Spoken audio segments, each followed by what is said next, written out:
Hello മക്കൾ, നമ്മൾ NEET 2024 last ഘട്ടത്തിലേക്ക് കിടക്കുകയാണ്.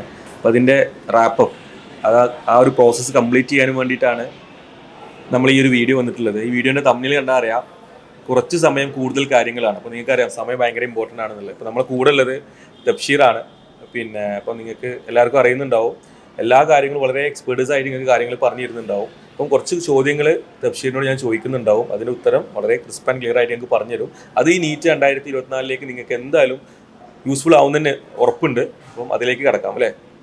അപ്പം വെൽക്കം തബ്ഷീർ, നമ്മുടെ ഈ ഒരു അവസാനത്തെ ഡിസ്കഷനിലേക്ക് കിടക്കാം. അപ്പോൾ ഞാൻ ചോദിക്കാനുള്ളത്, നമ്മുടെ കുറേ കുട്ടികൾ എക്സാം പ്രിപ്പറേഷൻ നടന്നുകൊണ്ടിരിക്കുകയാണ്. കംപ്ലീറ്റ് ആവാത്തതും കംപ്ലീറ്റ് ആയതും കുറേ ടോപ്പിക്സ് ഉണ്ട്. ഇനി അങ്ങോട്ട് ഏതെങ്കിലും പെർട്ടിക്കുലർ ടോപ്പിക്സ് നോക്കേണ്ടതായിട്ടുണ്ടോ? ഒന്നാമത്തെ കാര്യം പറയുകയാണെങ്കിൽ ഇപ്പോൾ നമുക്ക് ഈ വർഷമുള്ളൊരു മെയിൻ വ്യത്യാസം എന്ന് പറഞ്ഞു കഴിഞ്ഞാൽ സിലബസ് അപ്ഡേറ്റ് ആയിട്ടുണ്ട്. അപ്പോൾ സിലബസ് അപ്ഡേറ്റ് ആയതിൽ മെയിനായിട്ട് നോക്കുമ്പോൾ ഫിസിക്സിലും കെമിസ്ട്രിയിലും പ്രാക്ടിക്കൽ ഫിസിക്സിനും കെമിസ്ട്രിക്കും ഒരു പർട്ടിക്കുലർ ഇമ്പോർട്ടൻസ് കൊടുക്കുന്ന പോലെ സിലബസ് തോന്നിയിട്ടുണ്ട്. അപ്പോൾ അതുകൊണ്ട് തന്നെ നമുക്ക് പ്രാക്ടിക്കൽ ഫിസിക്സും പ്രാക്ടിക്കൽ കെമിസ്ട്രി, എസ്പെഷ്യലി ഫിസിക്സിലാണെങ്കിൽ വെർണിയർ കാലിപ്പർ, സ്ക്രൂ ഗേജ് ആ ഭാഗം, കെമിസ്ട്രിയിലാണെങ്കിൽ കുറേ റിയാക്ഷൻസ്, സോൾട്ട് റിയാക്ഷൻസ്, നമ്മൾ ലാബിൽ ചെയ്യുന്ന കാര്യങ്ങളില്ലേ, ബേസിക്കലി കെമിസ്ട്രി ലാബിൽ ചെയ്യുന്ന ആ കാര്യങ്ങൾ. അപ്പോൾ അത് ഈ വർഷം എസ്പെഷ്യലി ചോദിക്കാനൊരു ചാൻസ് നമ്മൾ കൂടുതൽ പ്രത്യേകിച്ച് കുറച്ച് ഇമ്പോർട്ടൻസ് കൊടുക്കണം. കാരണം ഈ വർഷം അവർ സിലബസിൽ അത് പർട്ടിക്കുലർലി ഇൻക്ലൂഡ് ചെയ്ത ടോപ്പിക്കാണ്. പിന്നെ അതുപോലെ തന്നെ കെമിസ്ട്രീൻ്റെ കാര്യം പറയുകയാണെങ്കിൽ നമുക്ക് ഇപ്പോൾ കഴിഞ്ഞ വർഷങ്ങളിലെ പേപ്പർ നോക്കുകയാണെങ്കിൽ തന്നെ ഇനോർഗാനിക്കിനേക്കാളും എത്രയോ കൂടുതൽ ഫിസിക്കൽ ചോദിക്കാറുണ്ട്. ഈ വർഷം ഇനോർഗാനിക്കിൽ ഏകദേശം 6 ചാപ്റ്റർ ഡിലീറ്റ് ചെയ്തു. അപ്പോൾ അതുകൊണ്ട് തന്നെ ഫിസിക്കൽ കെമിസ്ട്രിയും ഓർഗാനിക് കെമിസ്ട്രിയും എക്സ്ട്രീംലി ഇമ്പോർട്ടൻ്റ് ആണ്. ഓൾറെഡി ഇനോർഗാനിക്കിന് വെയിറ്റേജ് കുറവായിരുന്നു, അതിൽ തന്നെ കുറേ ചാപ്റ്റേഴ്സ് ഒഴിവാക്കി. അപ്പോൾ ഫിസിക്കൽ കെമിസ്ട്രി നന്നായിട്ട് ചോദിക്കാൻ ചാൻസ് ഉണ്ട്. ഫിസിക്കലും ഓർഗാനിക്കും ആണ് മെയിനായിട്ട് നമ്മൾ സ്ട്രെസ് ചെയ്യേണ്ട ടോപ്പിക്.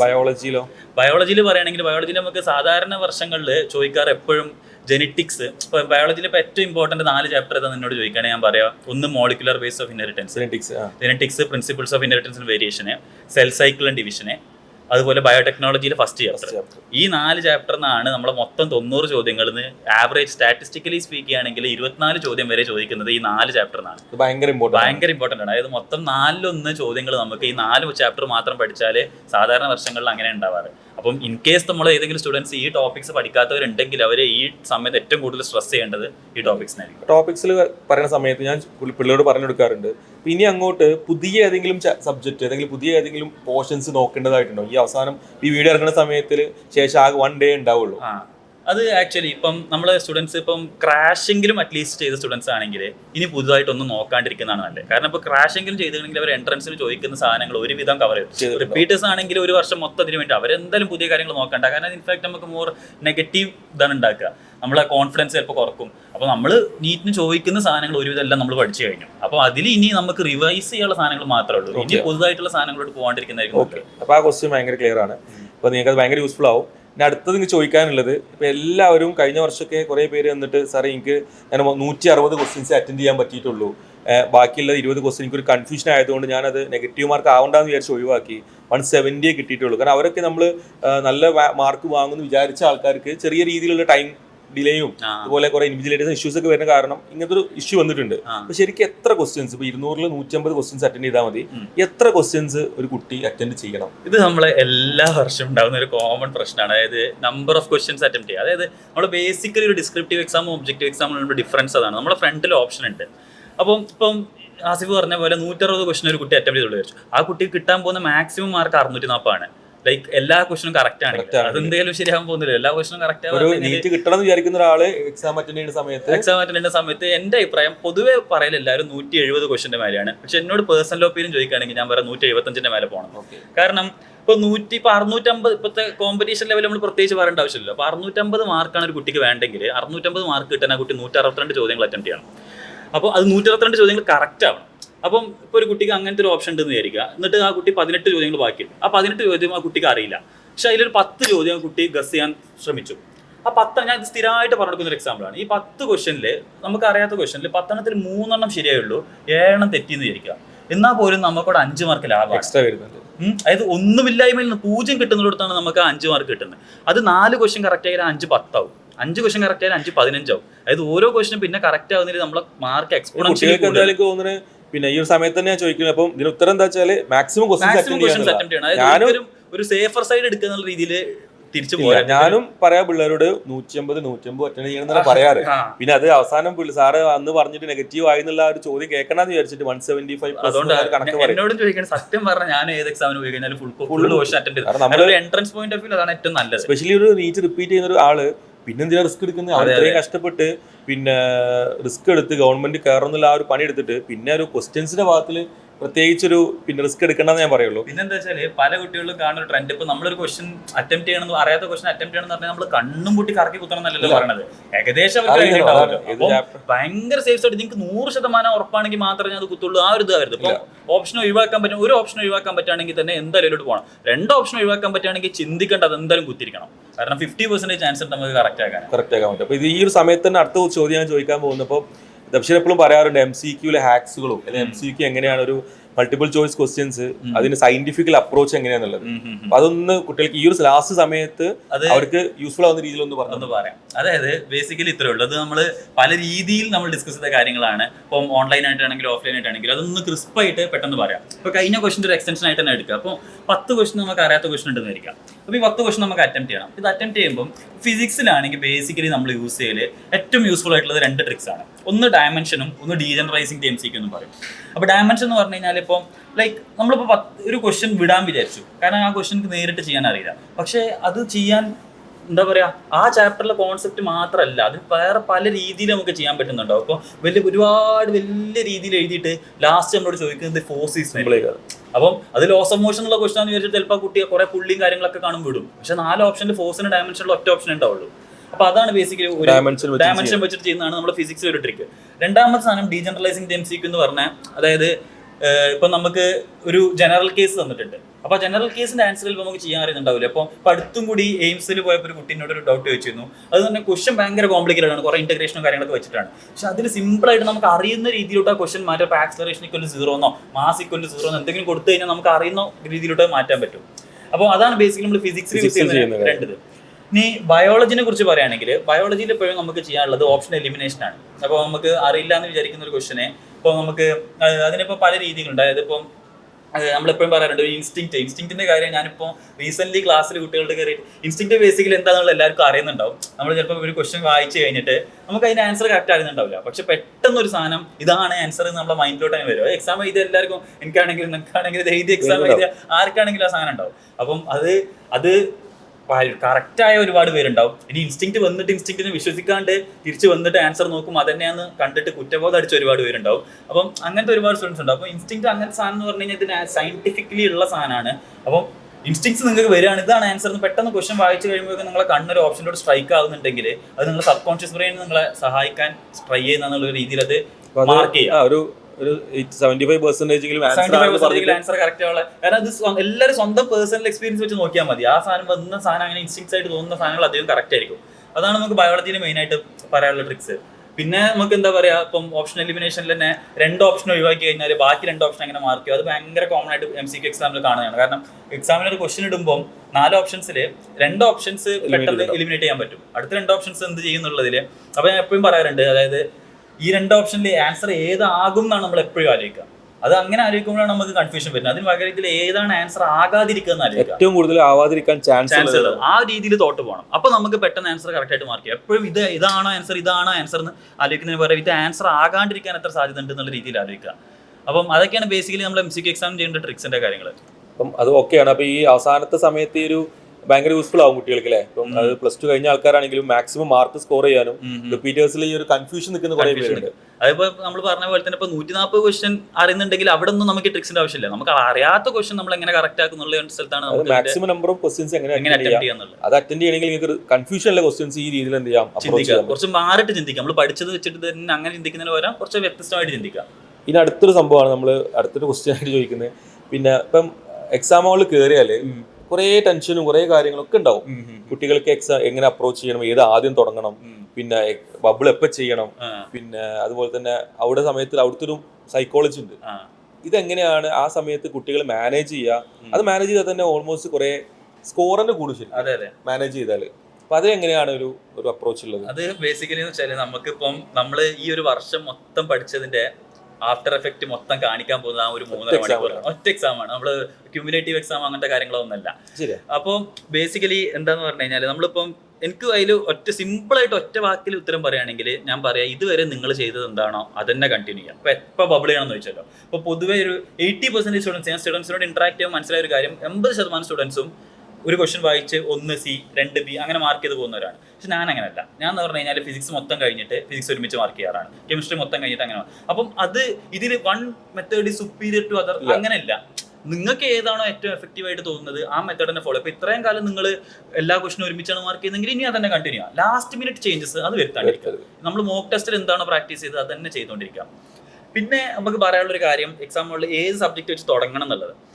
അതിനും ഒറ്റവാക്കുള്ള ആൻസർ നേരത്തെ പറഞ്ഞു തന്നെയാണ്. ഇത്രയും കാലം ചെയ്തുകൊണ്ടിരിക്കുക. പ്രത്യേകിച്ച് മാറ്റം വേണ്ട. ലാസ്റ്റ് മിനിറ്റുള്ള changes will do more harm. അതിൽ ഒരു സജഷൻ ആയിട്ട് ചോദിക്കുകയാണ്, ഇപ്പോൾ ഡൗട്ട് ഉള്ളവരോട് ചോദിക്കുകയാണെങ്കിൽ I would say start with subject preferably not biology. Biology ഇല്ലാത്ത സബ്ജക്റ്റ് വെച്ച് സ്റ്റാർട്ട് ചെയ്യാൻ പറയാം. കാരണം ബയോളജി വെച്ചിട്ട് സ്റ്റാർട്ട് ചെയ്ത് കഴിഞ്ഞാൽ നമുക്ക് ഇനീഷ്യലി കുറേ സമയം പോയി കഴിഞ്ഞാൽ പിന്നെ നമുക്ക് ബാക്കിയുള്ളത് ഫിസിക്സും കെമിസ്ട്രിയും കുറേ ന്യൂമറിക്കൽസ് ഒക്കെ വരുന്ന ഏരിയയാണ്. അപ്പോൾ ചിലപ്പോൾ ടൈം ഇല്ല എന്നുള്ള അങ്ങനത്തെ ഒരു കൺഫ്യൂഷനൊക്കെ വരും. ബയോളജി ആകുമ്പോൾ ഇൻ കേസ് ഇപ്പം നമുക്ക് ഫിസിക്സിൽ കുറച്ച് സമയം പോയി എന്ന് വെച്ചാലും നമുക്ക് ബയോളജിയിൽ വേണമെങ്കിൽ ടൈം ക്യാച്ചപ്പ് ചെയ്യാം. കാരണം കുറേ സ്റ്റേറ്റ്മെന്റ് ക്വസ്റ്റ്യൻസ് ആയിരിക്കും. ഞാനൊക്കെ ഒരു 5 മാസം മുന്നേ ഒരു കുട്ടീനോട് ചോദിക്കുകയാണെങ്കിൽ ഞാൻ പറയും ഏറ്റവും ടഫുള്ള സബ്ജക്ട് ഏതാ വെച്ച് സ്റ്റാർട്ട് ചെയ്യാൻ പറയാം. എസ്പെഷ്യലി ഫിസിക്സ് ഒക്കെ കുറെ പേർക്ക് ബുദ്ധിമുട്ടുണ്ടാവും. കാരണം കുറച്ചും കൂടി ഫ്രഷ് ആയിട്ട് സാധനം കിട്ടും ചെയ്യും, അവർക്ക് സമയം കിട്ടും. പിന്നെ ബയോ ഒക്കെ എപ്പോഴും എന്താണ് നമുക്ക് കയ്യിൽ ഒതുങ്ങുന്ന സംഭവമാണ്. അപ്പൊ അതാണ് പറയുക, ഈ സമയത്ത് ലാസ്റ്റ് ടൈമിൽ എന്ത് ചെയ്യണ്ട, നിങ്ങൾ ഇത്രയും കാലം ചെയ്ത പോലെ തന്നെ ചെയ്തോട്ടെ. അതാണ് ഇപ്പം എക്സാമുകൾ. പിന്നെ എക്സാമുകളിൽ തന്നെ ഇപ്പം ഞാൻ എക്സാം പറയാം, ലൈക്ക് ഒരു ഫസ്റ്റ് ഇപ്പം എന്ത് അബദ്ധങ്ങളും സംഭവിക്കാം. ഒരാൾ മാറി മാർക്ക് ചെയ്യാം, അല്ലെങ്കിൽ ആദ്യത്തെ ക്വസ്റ്റ്യൻ തന്നെ വെപ്രാളത്തിൽ പിന്നെ സില്ലി മിസ്റ്റേക്സ് വരാം. ഇതൊക്കെ ഈ സില്ലി മിസ്റ്റേക്സ് ഒഴിവാക്കല്, അല്ലെങ്കിൽ ഒരു മാറി മാർക്ക് ചെയ്ത് നമ്മളത് റിയലൈസ് ചെയ്തിട്ട് നമ്മൾ മൈൻഡ് നമ്മളെങ്ങനെ കൺട്രോൾ ചെയ്ത് നിർത്തുക. അതിപ്പോ ബേസിക്കലി ഒന്നാമത്തെ കാര്യം, നമ്മൾ എത്ര കൂളായിട്ടിരിക്കുന്നോ എത്ര പോസിറ്റീവായിട്ടിരിക്കുന്നോ അതായിരിക്കും നമ്മളെ റിസൾട്ട്. ലൈക്ക് എത്ര പഠിക്കുന്നതിനേക്കാൾ ഇമ്പോർട്ടൻറ്റ്. ഇപ്പോൾ ഒരു ആവറേജ് ലെവലിൽ എല്ലാവരും പഠിച്ചിട്ടുണ്ടാവും, അതിനി നമ്മൾ ആ OMR ഷീറ്റിലോട്ട് എങ്ങനെ കൺവേർട്ട് ചെയ്യുന്നുള്ളതാണ് ഇമ്പോർട്ടൻറ്റ്. അപ്പം ആ സില്ലി മിസ്റ്റേക്സ് ഒഴിവാക്കാൻ ഒരു കാര്യം എനിക്ക് പറയാനുള്ളത്, കൂൾ ഓഫ് ടൈമിൽ മാക്സിമം റിലാക്സ് ചെയ്തിരിക്കുക. ചില സ്റ്റുഡൻസ് ഉണ്ടാവും, അപ്പോൾ എനിക്കൊക്കെ പണ്ടുള്ള സ്വഭാവമായിരുന്നു, കൂൾ ഓഫ് ടൈമിൽ എത്തിയിട്ട് ഇപ്പം ചില സാധനങ്ങൾ അവിടുന്ന് ആലോചിക്കാൻ നോക്കും, ഈ പഠിച്ചത് എന്തായിരുന്നു ഓരോന്നും എഴുതി ക്വസ്റ്റ്യൻ പേപ്പറിൽ. അത് സത്യം പറഞ്ഞു കഴിഞ്ഞാൽ ഭയങ്കര വലിയ മണ്ടത്തരാണ്. കാരണം നമ്മൾ ആലോചിക്കുമ്പോൾ ചിലപ്പോൾ നമ്മൾ ചില സാധനങ്ങൾ നമുക്ക് കിട്ടൂല. അപ്പോൾ ആ കിട്ടാത്തതിന്റെ പേർത്ത് നമ്മുടെ ഉള്ളിൽ ടെൻഷൻ ആവാൻ, ആ സാധനം ചിലപ്പോൾ ക്വസ്റ്റ്യൻ പേപ്പറിൽ ഉണ്ടാവില്ല. ഇല്ലാത്തൊരു സാധനത്തിനെ പറ്റി നമ്മൾ ആലോചിച്ചൊരു ടെൻഷൻ ഇൻഡ്യൂസ് ചെയ്തിട്ട് പിന്നെ ടെൻഷൻ വന്നാൽ നമുക്കറിയാലോ, ഒരു സൈക്കിളാണ്. ടെൻഷൻ വന്നു, പിന്നെ ആലോചിച്ചു, പിന്നെ ടെൻഷൻ കൂടി, ആ ഒരു സാധനം മറ്റേതാലോചിക്കാൻ തുടങ്ങും. അപ്പൊ ശരിക്കും നമ്മൾ എക്സാമുകളിൽ നമുക്ക് ഇല്ലാത്തൊരു സാധനത്തിനെ കുറിച്ച് ആലോചിച്ചിരിക്കും നമ്മൾ ടെൻഷൻ അടിക്കുന്നത്. കൂൾ ഓഫ് ടൈം എന്ന് പറഞ്ഞാൽ സയന്റിഫിക്കലി കൂൾ ഓഫ് ടൈം ആ പേര് പോലെ തന്നെ കൂളായിട്ടിരിക്കണം ആ സമയത്ത്. അതൊരു എക്സ്ട്രാ ലാഭം അടിക്കുന്ന സമയം ഇല്ല എന്നുള്ളത് നോക്കുക. അപ്പം സില്ലി മിസ്റ്റേക്സ് പിന്നെ ഒഴിവാക്കൽ എങ്ങനെയാ, അതാണ് അടുത്ത സില്ലി മിസ്റ്റേക്സ് എന്ന് പറഞ്ഞു കഴിഞ്ഞാല് വൺ ക്വസ്റ്റ്യൻ അറ്റ് ടൈം. ആ സാധനത്തിലാണ് സില്ലി മിസ്റ്റേക്സ്. ഇപ്പൊ ഇൻ കേസ് നമ്മൾ ഫസ്റ്റ് 5 ക്വസ്റ്റ്യനില് നമുക്കൊരു ക്വസ്റ്റ്യൻ തെറ്റിന്ന് വരിക, സില്ലി മിസ്റ്റേക്ക് വന്നു, സില്ലി മിസ്റ്റേക്കിൽ തെറ്റിന്ന് വരിക. പക്ഷെ ആ ഒറ്റ ക്വസ്റ്റ്യൻ കൊണ്ട് നമ്മളെ സീറ്റ് പോകില്ല. ഒറ്റ ക്വസ്റ്റ്യൻ കൊണ്ട് മാർക്ക് ഡിഫറൻസ് വരും, റാങ്ക് ഡിഫറൻസ് വരും, അതൊക്കെ ഓക്കെ. പക്ഷെ നമുക്ക് ഗവൺമെന്റ് സീറ്റ് എന്തായാലും ഒറ്റ ക്വസ്റ്റ്യൻ കൊണ്ട് പോകില്ല. പക്ഷെ സീറ്റ് പോകും എപ്പോൾ നമ്മൾ 10ാമത്തെ ക്വസ്റ്റ്യൻ ചെയ്യുമ്പോഴും ആ തെറ്റിച്ച 1ാമത്തെ ക്വസ്റ്റ്യനെ കുറിച്ച് ആലോചിച്ചിരിക്കുകയാണെങ്കിൽ സീറ്റ് പോകും. അപ്പോൾ ഞാൻ എപ്പോഴും പറയാറ്, വൺ ക്വസ്റ്റ്യൻ ടൈം. 2ാമത്തെ ക്വസ്റ്റ്യൻ എത്തിക്കഴിഞ്ഞാൽ 2ാമത്തെ ക്വസ്റ്റ്യൻ ആയി, പിന്നെ 1ാമത്തെ ക്വസ്റ്റ്യൻ സെപ്പറേറ്റ് ഒരു ഇവന്റ് ആയിട്ട് തന്നെ ഓരോ ക്വസ്റ്റ്യൻസിനെ കാണാം. പിന്നെ പണ്ട് ഒരാൾ പറയുന്നുണ്ട്, സാറേ ഞാൻ 5 വിട്ടപ്പം ഞാൻ കോഴിക്കോട് മെഡിക്കൽ കോളേജ് മാറിയിട്ട് എറണാകുളം മെഡിക്കൽ കോളേജ് എത്തി, പിന്നെ 2 തെറ്റിയപ്പോൾ ഞാൻ അങ്ങോട്ട് മാറി. അങ്ങനെ ഓരോ കോളേജ് എടുത്ത് ഇങ്ങനെ നോക്കുക എല്ലാവരും. നമ്മൾ ശരിക്ക് പഠിക്കുന്നത് ശരിക്കും റിസൾട്ട് കിട്ടാനും വേണ്ടിയിട്ട് തന്നെയാണ് സ്റ്റാർട്ട് ചെയ്യുന്ന സമയത്ത്. പക്ഷേ എക്സാമിനോട് കളിക്കുന്ന സമയത്ത് അത് ഏറ്റവും മാക്സിമം എഫിഷ്യന്റ് ആയിട്ട് എക്സാം എഴുതലാണ്. ചിലപ്പം നമ്മളെക്കാളും അക്കാഡമിക് നോളജ് കുറവുള്ള ആൾക്കാർ എക്സാം ഹാൾ വൃത്തിക്ക് യൂട്ടിലൈസ് ചെയ്താൽ നമ്മളെക്കാട് സ്കോർ കൂടും. നമ്മളെക്കാട് വലിയ അക്കാഡമിക് നോളജ് ഉണ്ടാവില്ല, പക്ഷെ അവർ വളരെ കൂളായിട്ട് പോയി എഴുതി, എനിക്ക് നഷ്ടപ്പെടാനൊന്നുമില്ല എന്ന് പറഞ്ഞിട്ട് പോയി എഴുതിയിട്ട്. കാരണം ഈ റിപ്പീറ്റിംഗ് സമയത്ത് എല്ലാവർക്കും ഒരു റിപ്പീറ്റിംഗ് എന്ന് പറഞ്ഞാൽ ഒരു അക്കാഡമിക് മാത്രമുള്ള പ്രോസസ്സ് അല്ല, അതിന്റെ കൂടെ കുറച്ച് എക്സ്ട്രാ അക്കാഡമിക്കൽ ആയിട്ടുള്ള കാര്യങ്ങൾ വേണം. അവരുടെ മൈൻഡ് കൺട്രോൾ ചെയ്യണം. ഇപ്പോൾ നമ്മൾ ടെൻഷൻ വേണ്ട എന്ന് പറയുമ്പോഴും ഇപ്പോൾ നമ്മൾ കുന്നിന്റെ മുകളിൽ കൊണ്ടുപോയി ഏറ്റവും ഹൈറ്റിൽ കൊണ്ടുപോയി നിർത്തിയിട്ട് പേടിക്കരുത് പറഞ്ഞ പോലെ ആവരുത്. എന്തിന് ടെൻഷൻ അടിക്കണ്ട എന്നുള്ളത് അവർക്ക് മനസ്സിലാവണം. ആ തരത്തിലുള്ള ഒരു മെന്റാലിറ്റിയും കൂടി ഡെവലപ്പ് ചെയ്താൽ ചെയ്താലേ അവർക്ക്, അപ്പം അത് ആരാണ് കൂടുതൽ അത് സംഭവം ചെയ്യുന്നത്. കാരണം ഓൾമോസ്റ്റ് ഇപ്പോൾ നമ്മൾ കേരളത്തിൽ 2 ലക്ഷം ആൾക്കാരിൽ ഒരു 10 to 25,000 ആൾക്കാർക്ക് ഏകദേശം അക്കാഡമിക്സ് ഒരേപോലെ തന്നെ ആവും. എല്ലാവരും ഇപ്പോൾ എല്ലാ ഇൻസ്റ്റിറ്റ്യൂട്ടിലും ഒരു 600ന്റെ മുകളിൽ മാർക്ക് വാങ്ങുന്നവരും അല്ലെങ്കിൽ 550 മാർക്ക് വാങ്ങുന്ന ആൾക്കാരാവും. ഈ എക്സാമുകളിൽ ഏറ്റവും ക്രൂഷ്യൽ ടൈമിൽ ഏറ്റവും മൈൻഡ് റിലാക്സ് ചെയ്തിട്ട് ഈ പറയുന്ന പിന്നെ ഹ്യൂമൻലി വരുന്ന ഹിറേഴ്സ് ഒക്കെ കുറച്ചൊക്കെ മാക്സിമം റെഡ്യൂസ് ചെയ്താൽ അവർക്ക് കയറി പോകാൻ പറ്റുന്ന എല്ലാവർക്കും വരുന്നുള്ളത് നമ്മൾ അക്സെപ്റ്റ് ചെയ്യണം. അത് നമുക്ക് മാത്രമല്ല, അത് എല്ലാവർക്കും വരും. ഈ എക്സാം ഇടുന്ന ഈ NTA വരെ എന്ത് ചെയ്യും, 2 ക്വസ്റ്റ്യൻ ഒഴിവാക്കും. അപ്പോൾ തെറ്റുകൾ വരും, അത് മാക്സിമം റെഡ്യൂസ് ചെയ്യുക, അടിപൊളിയായിട്ട് പോയി എക്സാം എഴുതിയാലേ നടക്കുള്ളൂ. അപ്പം ഇതാണ് അടുത്ത കഴിഞ്ഞ ക്വസ്റ്റ്യൻ. സില്ലി മിസ്റ്റേക്സ് ഞാൻ ചോദിക്കുകയാണെങ്കിൽ ഇപ്പം ചില കുട്ടികൾ ഇപ്പോൾ ഒരു 550-600 ആ റേഞ്ചിൽ വന്ന് നിൽക്കുന്നുണ്ടാവുമല്ലോ. അപ്പോൾ അവർ ശരിക്കും ഈ നീറ്റ് എക്സാമിനെ ഇപ്പം എങ്ങനെയാണ് നോക്കി കാണേണ്ടത്? അതിപ്പോൾ ശരിക്കും പറയുകയാണെങ്കിൽ ഞാൻ പറയാറുണ്ട്, നമ്മൾ പിന്നെ നീറ്റ് എക്സാമിൽ നമ്മളൊരു പ്രാക്ടീസ് ഓറിയന്റഡ് സാധനമാണത്. ഈ പ്രാക്ടീസ് ഓറിയന്റഡ് സാധനത്തിൽ പിന്നെ ഈ ഈ മെയ് 5-ാം തീയതിക്കത്തെ ആ ഒരു ഡേ ആണ് അവർക്ക് ഏറ്റവും ആപ്റ്റ് ആയിട്ടുള്ളത്. അതിന്റെ റിസൾട്ടാണ്. അപ്പോൾ അതിൽ ഇതുവരെ ചെയ്തുകൊണ്ടിരിക്കുന്ന മിസ്റ്റേക്സ്, അതുപോലെ തന്നെ ഈ പറയുന്ന നമ്മൾ ഏറ്റവും പ്രിപ്പയർ ആവുന്നത് മെയ് 5-ന് വേണ്ടിയിട്ടാവണം. മെയ് 4-ാം തീയതിക്കത്തെ എക്സാമിൽ എനിക്ക് 550 മാർക്കേ ഉള്ളൂ, അല്ലെങ്കിൽ 500 മാർക്കേ ഉള്ളൂ, ഇതാവരുത്. അപ്പം ആ ഡേ ആ എക്സാമിൽ, അവസാനത്തെ എക്സാമിൽ പോലും നീറ്റ് എക്സാമിൽ, അതായത് മെയ് 5-ാം തീയതി എനിക്ക് എന്തൊക്കെ ആഡ് ചെയ്യാൻ പറ്റും, എന്തൊക്കെ കാര്യങ്ങൾ ആഡ് ചെയ്യാൻ പറ്റും എന്നാണ് നോക്കേണ്ടത്. അപ്പോൾ നമ്മളൊക്കെ കഴിഞ്ഞ വർഷമൊക്കെ നമുക്ക് 695 മാർക്ക് വാങ്ങിയ ദിയ സൈനബ്, അവർക്കൊന്നും ഓൾമോസ്റ്റ് ആവറേജ് സ്കോർ നമ്മൾ 650 ഉള്ളായിരുന്നു. അപ്പം ഒരു 50 to 100 മാർക്ക് എപ്പോഴും അവർക്ക് എക്സ്ട്രാ സ്കോർ ചെയ്യാൻ പറ്റും. പിന്നെ വളരെ സിമ്പിൾ ക്വസ്റ്റ്യൻസേ ചോദിക്കുന്നുള്ളൂ. അതാണ് മറ്റൊരു കാര്യം കേട്ടോ. അതായത് നമ്മൾ ഒരുപാട് ഇപ്പോൾ നമ്മൾ പ്രാക്ടീസ് ടെസ്റ്റും ഗ്രാൻഡ് ടെസ്റ്റ് ഒക്കെ കൊടുക്കുമ്പോൾ നമ്മളതിന്റെ മാക്സിമത്തിൽ കൊടുക്കാൻ കാരണം അതിന്റെ താഴോട്ട് എപ്പോൾ വന്നാലും ചെയ്യാൻ പറ്റണം. പക്ഷെ പ്രത്യേകിച്ച് കഴിഞ്ഞ 2 വർഷം 2021 നീറ്റ് പേപ്പർ എടുത്ത് നോക്കുകയാണെങ്കിൽ അത് കുറച്ച് ടൈറ്റ് ആയിരുന്നു. പക്ഷെ അതിന് ശേഷമുള്ള 2 നീറ്റ് പേപ്പർ ഭയങ്കര സിമ്പിൾ ആണ്. അപ്പം നിങ്ങൾ അവർ ആ ഒരു ഇതിൽ തന്നെയാണ് പോകേണ്ടത്. നമുക്ക് സിമ്പിൾ ക്വസ്റ്റ്യൻസ് ആയിരിക്കും V=U+80 വെച്ചിട്ടുള്ള ക്വസ്റ്റ്യൻസേ ചോദിക്കുള്ളൂ. അല്ലാതെ ഈ പറഞ്ഞ പോലെ വലിയൊരു ക്വസ്റ്റ്യൻ തന്നിട്ട് അത് കാണുമ്പോൾ പേടിയായി പിന്നെ ചിലപ്പോൾ അതിൽ 1-2 ക്വസ്റ്റ്യൻ ചോദിക്കുന്നുണ്ടാവുള്ളൂ. ആ ഒരു മെന്റാലിറ്റി കീപ്പ് ചെയ്ത് പോവുക. അപ്പം എല്ലാവർക്കും സിമ്പിൾ ക്വസ്റ്റ്യൻസ് ആയിരിക്കും അവർക്ക് പ്രിഡോമിനന്റ്ലി പേപ്പറിൽ ഉണ്ടാവും. ഒരു ടഫ് ക്വസ്റ്റ്യൻസ് ഒരു 10 ഉണ്ടാവും മാക്സിമം. ആ 10 ചെയ്യാനുള്ള ട്രിക്സ് ആണ് നമ്മൾ പറഞ്ഞത്. നമുക്ക് അറിയാത്ത ക്വസ്റ്റ്യൻസ് ആ 10 മര്യാദക്ക് ചെയ്യും എല്ലാവരും. ഈ ഈസിയുള്ള സാധനങ്ങളാണ് എന്ത് ചെയ്യുക, കൊണ്ട് തെറ്റിക്കുക. അപ്പോൾ ഇപ്പം മാർക്ക് വാങ്ങുന്ന എല്ലാവരും ചെയ്യേണ്ടത്, നിങ്ങൾ ഇത്രയും കാലം എന്ത് ചെയ്തിട്ടുണ്ട്, 12-14 മണിക്കൂർ പഠിച്ച ആൾക്കാരാണ്. ഒരിക്കലും ഒരു +2 സമയത്തൊന്നും സ്വപ്നത്തിൽ പോലും വിചാരിച്ചിട്ടുണ്ടാവില്ല അവർക്ക് ഈ ഒരു സ്റ്റേജ് ഉണ്ടാവും എന്നുള്ളത്. കാരണം വീട്ടിലൊന്നും പോകാതെ ഹോസ്റ്റലിൽ ഇരുന്ന് പഠിക്കുന്ന ക്രാഷിലെ കുട്ടികൾ തന്നെ പിന്നെ +2-ന്റെ ഒരു ബ്രേക്ക് ഈ ഫെസ്റ്റീവ് സീസണിൽ പോലും പഠിച്ച്, അപ്പം അവരെത്രയും എഫേർട്ട് എടുത്ത് അവിടെ അത്രയും മൗൾഡ് ചെയ്ത് വന്ന ആൾക്കാർ ഇനി അവസാനത്തൊരു സമയത്ത് ടെൻഷൻ അടിച്ചിട്ടോ അല്ലെങ്കിൽ ഒരു സെൽഫ് കൺഫ്യൂഷൻ വന്നിട്ടോ സെൽഫ് ഡൗട്ട് അടിച്ചിട്ടോ എന്ത് ചെയ്യണ്ട, ഉള്ള മാർക്ക് കുറയണ്ട. നിങ്ങൾ എന്ത് ചെയ്യുക, വളരെ ലാവിഷായിട്ട്, കാരണം നിങ്ങൾ ഈ ഒരു സമയം കൊണ്ട് മാക്സിമം ബിൽഡ് ചെയ്തെടുത്തിട്ടുണ്ട്. നിങ്ങളുടെ സ്ട്രെങ്ത്തും നിങ്ങളെ മറ്റേ റിസൈലൻസും നിങ്ങൾ പ്രതിരോധ ശക്തിയോ അല്ലെങ്കിൽ നാട്ടില് ലോകത്ത് ഭയങ്കര ചേഞ്ച് ഉണ്ടാവും. ലോകത്ത് എവിടെ കൊണ്ടുപോയിട്ടാലും എന്ത് ചെയ്യുക, നിങ്ങൾക്ക് ജീവിക്കാൻ പറ്റും. അതൊക്കെ നിങ്ങൾ ഉണ്ടാക്കി എടുത്തിട്ട്. കാരണം ചില ആൾക്കാരൊക്കെ ഒരു ലീസ്റ്റ് ഹോപ്പിലൊക്കെയാണ് എന്ത് ചെയ്യുക ഈ വർഷം സ്റ്റാർട്ട് ചെയ്തിട്ടുള്ളത്. പക്ഷെ അവരൊക്കെ കുറേ പേരെന്ന് പറഞ്ഞു ഞാൻ +2 നന്നായിട്ട് കളിച്ചിട്ടുണ്ട്, പിന്നെ ഞാൻ ഇങ്ങനെ എന്നെ കൊണ്ട് പറ്റുന്നില്ല, എനിക്ക് മനസ്സിലായി. മേ ബി ഈ നീറ്റിലേക്ക് കിട്ടണം എന്നില്ല. ഞാനത് നെഗറ്റീവായിട്ട് പറയുന്നതല്ല, ഒരു കുട്ടിനോട് പറഞ്ഞ കാര്യമാണ്.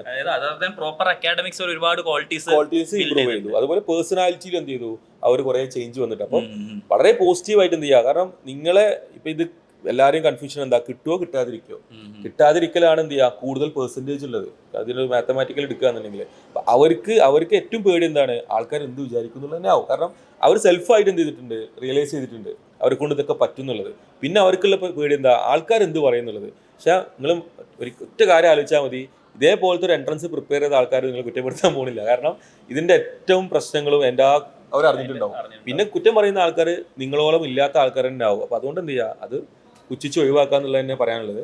പിന്നെ എനിക്ക് ഒറ്റ കാര്യം ആഡ് ചെയ്യാനുള്ളത്, ഇപ്പോൾ ഈ 550-600 മാർക്ക് എന്ന് പറഞ്ഞത് അവർ 650 എത്തുമോ എന്നുള്ള ഒരുപാട് പേര് ഡൗട്ട് ഉണ്ടാവും. അപ്പോൾ അങ്ങനത്തെ സ്റ്റുഡൻസിന് ഒരുപാട് എക്സാമ്പിൾസ് ഇപ്പോൾ നമുക്ക് തന്നെ കാണിച്ചു കൊടുക്കാണ്ട്. മാത്രമല്ല ഇപ്പോൾ കഴിഞ്ഞ ഒരു വർഷത്തെ അവരുടെ ഗ്രാൻഡ് ടെസ്റ്റിന്റെ എല്ലാത്തിൻ്റെയും കൂടി ആവറേജ് അല്ല അവരുടെ നീറ്റിന്റെ സ്കോർ എന്ന് പറഞ്ഞു കഴിഞ്ഞാൽ ആ 3.5 മണിക്കൂറിൽ അവർ എന്ത് ചെയ്യുന്നു അത് മാത്രമാണ്. അപ്പോൾ അങ്ങനത്തെ അതായത് തീരെ പ്രതീക്ഷ ഇല്ലാണ്ട് പോയിട്ട് നീറ്റ് വാങ്ങി വന്ന് ഇഷ്ടം പോലെ കുട്ടികൾ നമ്മൾ കണ്ടിട്ടുണ്ട്. അപ്പം ഇതുവരെയുള്ള മാർക്സ് ഡസൻ ഡിഫൈൻ യു. അവർ ആ 3.5 മണിക്കൂറിൽ എന്ത് ചെയ്യുന്നു അത് മാത്രമാണ്. അപ്പം നിങ്ങൾ പാസിബ് പറഞ്ഞ പോലെ മെയ് 4-ാം തീയതി എഴുതുന്ന ഗ്രാൻഡ് ടെസ്റ്റിൽ നിങ്ങൾക്ക് 500 മാർക്കെങ്കിലും അതിനിപ്പം 700 മാർക്കുള്ള കുട്ടിയാണെങ്കിലും അത് നിങ്ങളെ എഫക്ട് ചെയ്യാൻ പോകുന്നില്ല. 2 വശങ്ങളുടെ ഡബിൾ എഡ്ജ് സ്വാർഡാണത്. അപ്പം ആ 3.5 മണിക്കൂർ നമ്മൾ ഏറ്റവും നന്നായിട്ട് പെർഫോം ചെയ്യുന്നുള്ളതാണ്. അതുവരെയുള്ള മാർക്ക് നിങ്ങളെ ബാധിക്കുന്നതല്ല. ഓക്കെ, അപ്പോൾ ഇതാണ് പറയാനുള്ളത്. ഇപ്പം എനിക്ക് അതിന് കൂടെ തന്നെ പാരൻസിനോട്, ഇപ്പം നീറ്റ് എക്സാം എഴുതാൻ പോകുന്ന പാരൻസിനോടും കൂടി ഈ വീഡിയോ കാണുകയാണെങ്കിൽ ഇപ്പം അല്ലെങ്കിൽ അതിൻ്റെ ഒരു ഭാഗം കൊടുക്കുകയാണെങ്കിൽ തന്നെ, പിന്നെ അതായത് പാരന്റ്സിന് ഇപ്പൊ കുട്ടികളെ സംബന്ധിച്ച് അവർ റിയലൈസ് ചെയ്തു അവരെ കൊണ്ട് പറ്റുന്നുള്ളൂ. പിന്നെ അവരെല്ലാവരെയും കൺസേൺ എന്താണ്, പാരന്റ്സ് ആണ്. കാരണം പാരന്റ്സിനെ സംബന്ധിച്ച് അവർക്ക് എപ്പോഴും കമ്മിറ്റ്മെന്റ് ഉള്ളത് പാരന്റ്സ് തന്നെയാണ്. അപ്പം നിങ്ങൾ പാരന്റ്സ് കേൾക്കുന്ന പാരന്റ്സ് മക്കളോട് ചോദിക്കണം. അത് അവൾ വളരെ കൂളായിട്ട് എന്ത് ചെയ്യുക, പോയി എക്സാമിന് വിടുക.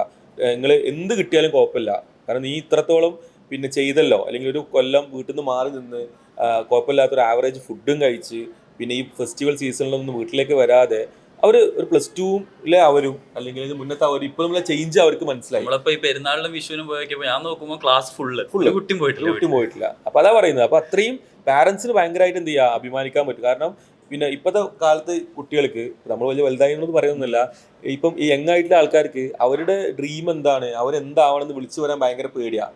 കാരണം അത് ആയില്ലെങ്കിലോ എന്നുള്ളൊരു പേടി ഉണ്ടാവും. പക്ഷെ നിങ്ങളെ മക്കളൊക്കെ എന്താണ്, അത് എന്താണെന്നുള്ളത് നിങ്ങൾ അറ്റ്ലീസ്റ്റ് നിങ്ങളോടും അല്ലെങ്കിൽ നിങ്ങളെ ബന്ധപ്പെട്ട ആൾക്കാരോടും വിളിച്ച് പറഞ്ഞിട്ട് ഏറ്റവും വിജയശതമാനം കുറവുള്ള ഈ നീറ്റ് പോലത്തെ എക്സാമിന് വേണ്ടിയിട്ട് തുനിഞ്ഞിറങ്ങി വന്ന ആൾക്കാരാണ്. അതൊക്കെ ഭയങ്കര പോസിറ്റീവ് സൈഡാണ്. അതാണ്. അപ്പം പിന്നെ അവർ അത്രത്തോളം അവരെന്ത് ചെയ്തു, അക്കാഡമിക്കലായിട്ടും എല്ലാത്തിലും പേഴ്സണാലിറ്റിയിലൊക്കെ എന്ത് ചെയ്തു, അവർ ഭയങ്കര ഇമ്പ്രൂവ് ആയി. അപ്പം നിങ്ങൾ മക്കൾ എന്ത് ചെയ്തു, പ്രൂവ് ചെയ്തിട്ടുണ്ട് അവർ ഓൾറെഡി എന്താണ് അവരെ കൊണ്ട് പറ്റുന്നുള്ളത്. അപ്പം അതേ സെൻസിൽ തന്നെ എന്ത് ചെയ്യുക, നിങ്ങൾ കാണുക, എക്സാമിന് ശേഷം എന്ത് ചെയ്യുക, അവരെ ചില്ലാക്കുക, നല്ല രീതിയിലുള്ള നല്ല ഫുഡ് വാങ്ങിക്കൊടുക്കുക, നല്ല യാത്രകൾ പോവുക, ക്വസ്റ്റ്യൻസിൻ്റെ ബാക്കി കാര്യങ്ങളൊന്നും ചോദിക്കണ്ട. അവരെന്തായാലും എന്ത് ചെയ്യുന്നുണ്ടാവും, അവർക്ക് അറിയാം, അവർ എന്ത് ചെയ്തിട്ടുണ്ട്, പഠിച്ചിട്ടുണ്ട്, അവർ തീയിൽ കുരുത്തിട്ടുണ്ട്, അവർക്ക് എന്ത് ചെയ്യാം, ഏത് സ്ഥലത്തും ഇങ്ങനെ നെഞ്ചു മിരിച്ചിരിക്കാനുള്ള ഒരു പൊട്ടൻഷ്യൽ അവർ കീപ്പ് ചെയ്തിട്ടുണ്ട്. അപ്പം ആ തരത്തിലുള്ള തന്നെ എന്ത് ചെയ്യുക, നിങ്ങളെ കുട്ടികളെ അഡ്രസ്സ് ചെയ്യാൻ തന്നെയാണ് പറയാനുള്ളത്. ഇനി ബാക്കി ഇപ്പം പാരൻസിനുള്ള സാധനം കൂടി ആയിട്ടുണ്ട്. ബാക്കി എനിക്ക് ചോദിക്കാനുള്ളത്, ഇപ്പം എക്സാമിന് സമയത്ത് എപ്പോഴാണ് ഉറങ്ങേണ്ടത്, ഉറക്കം, അങ്ങനത്തെ കുറച്ച് കാര്യങ്ങളുണ്ട്. അത്ര ഇമ്പോർട്ടൻ്റ് അല്ലെങ്കിൽ പോലും പിന്നെ എന്തായാലും ഉണ്ട്, കുറച്ച് പേർക്ക് ആ സാധനം ആവശ്യം ഉണ്ടാവും. അവരെന്താ ചെയ്യേണ്ടത്? അതായത് ബേസിക്കലി നമുക്ക് ഒരു അഡ്വാൻറ്റേജ് ഉള്ള നീറ്റ് എന്താ വെച്ചാൽ നീറ്റ് ഉച്ചക്കാണ്.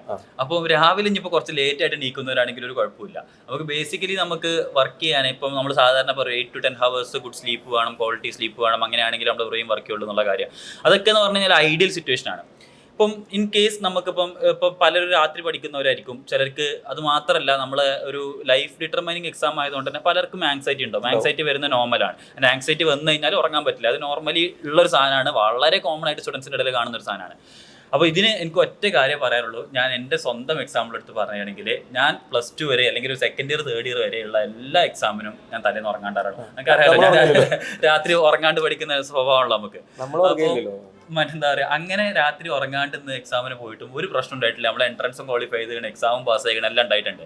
ബേസിക്കലി ഇത്ര കാര്യം പ്രതീക്ഷിക്കുന്നുള്ളൂ. ഞാൻ എപ്പോഴും പറയാറുണ്ട്, fear of not sleeping will cause you more harm than not sleeping itself. അതായത് ഞാൻ ഉറങ്ങിയിട്ടില്ല എന്ന് വിചാരിച്ചൊരു പേടി ഉണ്ടാവുമല്ലോ, അതാണ് പ്രശ്നം. അല്ലാണ്ട് നമ്മൾ ബ്രെയിനിന് വർക്ക് ചെയ്യാൻ ശരിക്കും 2-3 മണിക്കൂർ ഉറക്കം മതി. അപ്പോൾ ഇൻ കേസ് നീറ്റ് എക്സാമിന് തലേന്ന് എനിക്ക് ഉറങ്ങാൻ പറ്റുകയാണെങ്കിൽ ഗുഡ്. നിങ്ങൾ നല്ല രീതിയിൽ സ്ലീപ്പ് സൈക്കിളൊക്കെ പാറ്റേൺ ചെയ്ത് ചേരാണെങ്കിൽ എന്തായാലും 8-10 മണിക്കൂർ ഉറങ്ങണം. അങ്ങനെ പറ്റുകയാണെങ്കിൽ ഗുഡ്. പക്ഷെ ഇൻ കേസ് നിങ്ങൾക്ക് ഉറങ്ങാൻ പറ്റിയില്ലെങ്കിലും ഒരു കുഴപ്പമില്ല, അത് ഒരിക്കലും നിങ്ങൾ എക്സാമിന് ബാധിക്കാൻ പോകുന്നില്ല. നിങ്ങളെ ബ്രെയിൻ നോർമലി ഫംഗ്ഷൻ ചെയ്യാൻ നിങ്ങൾ 24 മണിക്കൂർ ഉറങ്ങാണ്ടായാണെങ്കിലും നിങ്ങളെ ബ്രെയിൻ നോർമലി ഫംഗ്ഷൻ ചെയ്യും. കാരണം എക്സാം ഹോളിൽ നമ്മളെ സഹായിക്കാൻ ഒരുപാട് ഹോർമോൺസ് നമ്മളെ കൂടെ ഉണ്ട്. സ്ട്രെസ് ഹോർമോൺസ്, അഡ്രിനാലിനും കോർട്ടിസോളും ഇതെല്ലാം നമ്മളെ ഹെൽപ്പ് ചെയ്യാൻ വേണ്ടിയിട്ടുണ്ട്. അപ്പം ഇൻ കേസ് ഉറങ്ങാൻ പറ്റിയില്ലെങ്കിലും നമ്മളെ കാര്യങ്ങൾ നടക്കും. ഇനി ഉറങ്ങാൻ പറ്റുന്നവരാണെങ്കിൽ നന്നായിട്ട് ഉറങ്ങിയില്ല, എനിക്ക് തലവേദന വരുമോ, എനിക്ക് മൈഗ്രെയിൻ വരുമോ എന്നുള്ള ടെൻഷൻ, തോട്ടാണ് പ്രശ്നം. ആ തോട്ട് പ്രശ്നമാണ്. അപ്പൊ ഇതാണ് നമുക്ക് എനിക്ക് തോന്നുന്നത്, അറ്റ്ലീസ്റ്റ് നമുക്ക് കുട്ടികൾക്ക് അവസാനത്തെ ഡേയ്സിൽ കൊടുക്കാനുള്ള ഇൻസ്ട്രക്ഷന്. അത് പിന്നെ ബാക്കിയുള്ളത് ഡ്രസ് കോഡാണ്. ഡ്രസ് കോഡിൽ വളരെ കോമഡി ഉള്ള സാധനമാണ് dress code. Dress code comedy എന്താ വെച്ചാല് പിന്നെ പിള്ളേരെ ക്വസ്റ്റ്യൻസ് ആണ്. കഴിഞ്ഞ ഇതിനൊക്കെ ഈദ് കഴിഞ്ഞിട്ടായിരുന്നു ഉണ്ടായിരുന്നത്. അപ്പൊ കയ്യിൽ മൈലാഞ്ചി പറ്റുമോ, വള പറ്റുമോ, കുറേ ഉണ്ട്. അപ്പോൾ നമ്മൾ ബേസിക് ആയിട്ട് ഒരു നീറ്റ് കിട്ടണം വിചാരിക്കുന്ന ഒരാൾ പോണ സമയത്ത് എന്താണ് അവരുടെ ഉദ്ദേശം എത്ര ഉള്ളൂ, ഓവറായിട്ട് എന്ത് ചെയ്യണ്ട, മാൽ പ്രാക്ടീസ് ഒന്നും ഉണ്ടാവണ്ട, ആളെ കണ്ടാൽ തരികിടെ തോന്നാൻ പാടില്ല എന്നുള്ളൂ. വളരെ ഹാഫ് സ്ലീവേ പാടുള്ളൂ. അപ്പൊ ഇനിയിപ്പോ ഫുൾ സ്ലീവ് ഇട്ട് പോയാൽ പോലും ഒന്നുമില്ല. അത് നമ്മുടെ സമയത്ത് ഞങ്ങളുടെ സമയത്ത് കോപ്പിന്റെ ശേഷമാണ് ഇതൊക്കെ ആയത്. അപ്പൊ എന്ത് ഡ്രസ് ഇട്ടാലും എന്ത് ചെയ്യും, എക്സാം എഴുതിക്കും. അപ്പോൾ ഈ പറഞ്ഞ മെറ്റൽ സാധനങ്ങളൊക്കെ ഒഴിവാക്കണം. കാരണം മെറ്റൽ ഡിറ്റക്ടർ ഉണ്ടായതുകൊണ്ട് എന്ത് ഡ്രസ് ഇട്ടാലും എന്ത് ചെയ്യും, എക്സാം എഴുതിക്കും. അതിനാലോചിച്ചിട്ടുള്ള ടെൻഷൻ ആവണ്ട. എന്ത് വീട്ടിൽ എക്സാമിനെ തലേന്ന് നോക്കിയിട്ട് അലമാരി നോക്കിയിട്ട് ഇപ്പോൾ ഏതിടുന്നുള്ളതൊന്നും നിങ്ങൾ ചിന്തിക്കേണ്ട ആവശ്യമില്ല. വളരെ സിമ്പിൾ ആയിട്ടുള്ള കാഷ്വൽ പ്ലെയിൻ ആയിട്ടുള്ള എഴുത്തും കുത്തൊന്നും ഇല്ലാതെ ഡ്രസ്സ് ഇട്ട് പോവുക. കാരണം പിന്നെ വെറുതെ എന്തിനാ ഇൻവിജിലേറ്റേഴ്സിന് അത് ഡ്രസ്സ് അയപ്പിച്ച് ആ ഒരു ചൊറയൊക്കെ നിൽക്കണ്ട. ഇനി അഥവാ നല്ല ഡ്രസ്സ് ഇട്ടാൽ പോലും നമ്മൾ കണ്ടാലും കളക്ഷൻ ഉണ്ട് തോന്നിയിട്ട് എന്ത് ചെയ്യുക, ഇൻവിജിലേറ്റേഴ്സ് പല മോഡൽ ഇൻവിജിലേറ്റേഴ്സ് ഉണ്ട്, അവർ അയച്ചു നോക്കും. ഞാൻ അയച്ചു നോക്കി വിചാരിച്ചിട്ട് അയ്യോ പോയി എന്നുള്ള വേണ്ട. കാരണം നിങ്ങളെ മെന്റാലിറ്റി എന്താ, ആ എക്സാമിൽ ഉഷാറായിട്ട് പോയി എക്സാം എഴുതാന്നുള്ളൂ. അതിന് ബാക്കിയുള്ള വിഘ്നങ്ങളും കാര്യങ്ങളൊക്കെ എന്ത് ചെയ്യുക, ഒഴിവാക്കുക. അപ്പം ഡ്രസ്സും നന്നായിട്ട് ചെയ്യുക.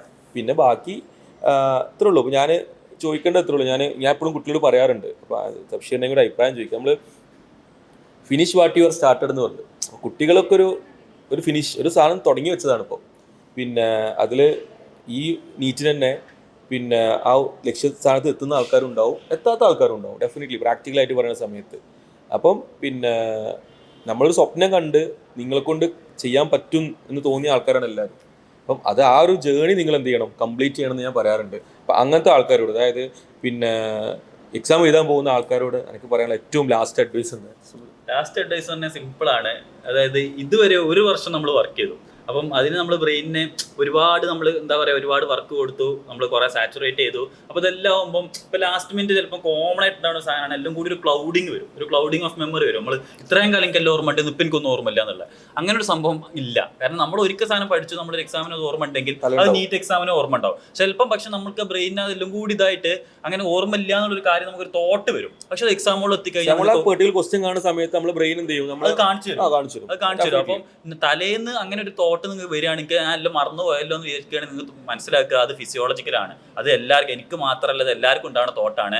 അപ്പോൾ എന്ത് ചെയ്യരുത്, അവസാനം വരെ വെള്ളം കോരിയിട്ട് ലാസ്റ്റ് കൊണ്ടേ ഉടക്കരുത്. ഇതുവരെ നിങ്ങൾ വർക്ക് ചെയ്തിട്ടുണ്ട്, ആ വർക്ക് 5-ാം തീയതി വൈകുന്നേരം 5:30 വരെ നിങ്ങൾ ഉണ്ടാവണം. അപ്പോൾ അതിൻ്റെ ഇടയിൽ നിങ്ങൾക്ക് വരുന്ന തോട്ട്സ് എല്ലാം പലർക്കും, എല്ലാ മനുഷ്യന്മാർക്കും ഉണ്ടാകുന്ന സാധനമാണ്. പക്ഷെ എക്സാമുകളിൽ എത്തിക്കഴിഞ്ഞാൽ നിങ്ങൾക്ക് നാച്ചുറലി നന്നായിട്ട് പെർഫോം ചെയ്യാൻ പറ്റും. ഞാൻ എപ്പോഴും പറയാറുള്ള പോലെ കാമായിട്ടിരിക്കുക, അതിനാണ് മാക്സിമം ഇമ്പോർട്ടൻസ്. വെറുതെ ടെൻഷൻ അടിക്കരുത്. കൂൾ ഓഫ് ടൈം പോലെ തന്നെ ഉപയോഗിക്കുക, പോസിറ്റീവായിട്ടിരിക്കുക, ബാക്കി ആൻസർ തലയിലോട്ട് വന്നോളും. ഇത്രേ ഉള്ളൂ. ഞങ്ങൾ എന്തുണ്ടാവും, ഇവിടെ തന്നെ ഉണ്ടാവും. നിങ്ങൾക്ക് ഏത് ആവശ്യത്തിനും എന്ത് ചെയ്യാം, നമ്മളെ കണക്ട് ചെയ്യാൻ പറ്റും. പിന്നെ കൂടുതൽ സെൽഫ് ഡൗട്ട് അടിച്ച് വിശകലനം ചെയ്തിട്ട് എന്ത് ചെയ്യണ്ട, ഉള്ള സമാധാനം കളയണ്ട. ഈ എക്സാം മെയ് 5-ാം തീയതിക്കത്തെ ഈ നീറ്റ് 2024 എക്സാം ഓൾമോസ്റ്റ് എല്ലാവർക്കും ഉള്ളതാണ്. നമ്മൾ വർക്ക് ചെയ്തിട്ടുണ്ട്, അപ്പോൾ ബാക്കി റിസൾട്ട് നമുക്ക് കിട്ടിക്കോളും. അപ്പം എല്ലാവരും അടിപൊളിയായിട്ട് ചെയ്താൽ എക്സാം എഴുതുക. ഈ ഒരു വീഡിയോ നിങ്ങൾക്ക് എന്തായാലും യൂസ്ഫുൾ ആവും. പിന്നെ നീറ്റ് എക്സാം എഴുതാൻ പോകുന്ന ആൾക്കാർക്ക് എന്ത് ചെയ്യുക, നിങ്ങൾക്ക് ഇത് അയച്ചു കൊടുക്കാൻ പറ്റും. കുറേ കാര്യങ്ങൾ ഈ ഒറ്റ വീഡിയോയിൽ പറഞ്ഞു വെച്ചിട്ടുണ്ട്. അതെന്തായാലും നമ്മൾ ഒരു വർഷം പറഞ്ഞ എല്ലാ കാര്യങ്ങളും കൂടി ചെറുതായിട്ട് പറഞ്ഞിട്ടുണ്ട്. ഓൾ ദി ബെസ്റ്റ് അല്ലേ? എല്ലാവരും അടിപൊളിയായിട്ട് ചെയ്താൽ ഇനി എക്സാം കഴിഞ്ഞിട്ടും നമ്മളിവിടെ ഉണ്ടാവും. ആസ് എ ടീച്ചർ അല്ലെങ്കിൽ ആസ് ടീച്ചേഴ്സ് ഞങ്ങൾക്ക് അറിയേണ്ടത് നിങ്ങൾ എക്സാം എങ്ങനെ ഉണ്ടായിരുന്നു എന്നുള്ളതൊക്കെ നമ്മൾ ഭയങ്കര ആകാംക്ഷയോടെ കാത്തിരിക്കുന്ന കാര്യങ്ങളാണ്. അപ്പൊ നിങ്ങൾ എക്സാം എങ്ങനെ ഉണ്ടായിരുന്നു എന്നുള്ള കുറേ കാര്യങ്ങൾ, ഇപ്പം ഞാനിപ്പോ ജിമ്മിൽ പോകുന്ന കാര്യങ്ങൾ, എന്ത് നമ്മൾക്ക് ഇനി നമ്മുടെ ലൈഫിൽ നടക്കാൻ പോകുന്ന എല്ലാ നല്ല കാര്യങ്ങളും മെയ് 5-ാം തീയതിന് ശേഷം മാറ്റി വെച്ചിട്ടുണ്ട്. കാരണം റിസൾട്ട് അറിഞ്ഞിട്ട് വേണം, കുട്ടികളുടെ പെർഫോമൻസ് അറിഞ്ഞിട്ട് വേണം നമുക്ക് തീരുമാനം എടുക്കാണെന്നുണ്ടെങ്കിൽ. അപ്പോൾ നിങ്ങളെ പോലെ തന്നെ ഞങ്ങളും ഇതിൽ ക്യൂരിയസ് ആണ്. അപ്പോൾ നന്നായിട്ട് എഴുതുക. All the best. All the best. Okay.